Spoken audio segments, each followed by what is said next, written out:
Assalaamu alaykum warahmatullaahi wabarakaatuh. Hordoftoota kiyya akkam nagaa jirtu fayyaa keessanii? Hadhaaf kaleessa badee jira. Akkasii maankii fi bishaan hadhallee fi dhufanii.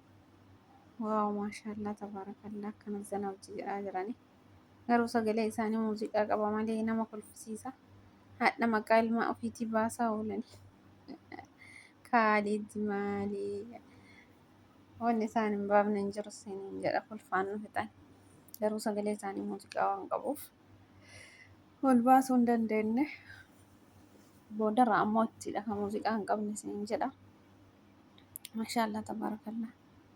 Ibsishaanis amma yeroo inni deemu hin beeku garuu miskiina ofinnaan biraa deemu edamaati. Maqaa baasanii ifaa irra dhaamsaa qallaaleen jeequ jechoo isin leefisantu. Biran taa'u ka'ee biraa deddeemee ifaa irra dhaamsa. Achi siqee faallaalee maana laaltaa waan taane dubbatu heddaame jetteeni. Akkasitti haasa'uu dhoogee ganama maakii maashaallah. Rabbi oliif isaan haadhisu wallaa jaalalli isaanii akkana beeksisa kaa maashaallah akka sirriif wal jaalatan. Ibsishaan jaalalaan ibsishaa jaalalaan kuffifteemi jedhanii lafaan dhoofteemi jedhanii akkasuma lafa dha'e mucaan jaalalaa. Dubartiin gabaabduun duraayyoo isa dheera malee maakiilleen gabaabduu badduwaa taate miti. Jaalalaan nama lafaan nama dhoofti dura dubartiin likkanyaan tun. Inna maashaallah. Waa ilmaanii qoosanii hadha rabbi qoosaa isaan jedhan kanallee rabbi haa kennuuf inshaallah isaan hoogganaa umrii isaanii. Sa'aatii isaan barbaadan rabbi isaaniif haa kennu wallaahi hedduu namatti tolani.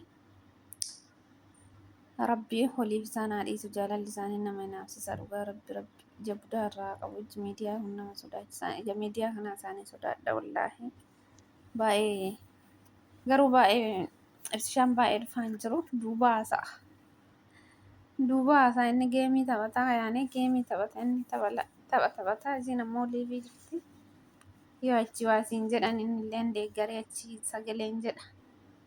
Wallaahi baay'ee nama hinaafsisa jaalalli isaanii.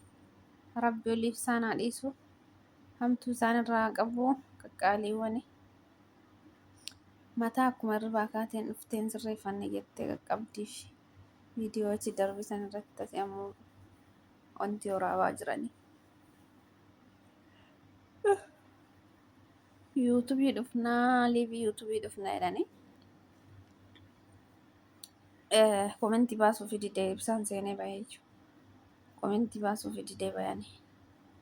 Akkasii liivii gizee biraa sirreeffannee dhufnaa jedhan liivii waan gaafiif deebii wal gaafannaa jedhanii. Gaafii namni nu gaafate walii dhiyeessine akkasii gaafiif deebii goonee wal gaafanna jedhanii.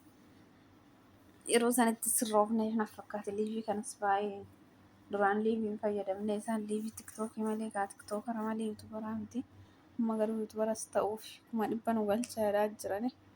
Oromoo keenya ta'uu baattee ijoollee akkan silaa wallaahi biyya kamii deemee akkanatti taarika hojjete kana viidiyoo guyyaa takkitti kuma dhibba galchan.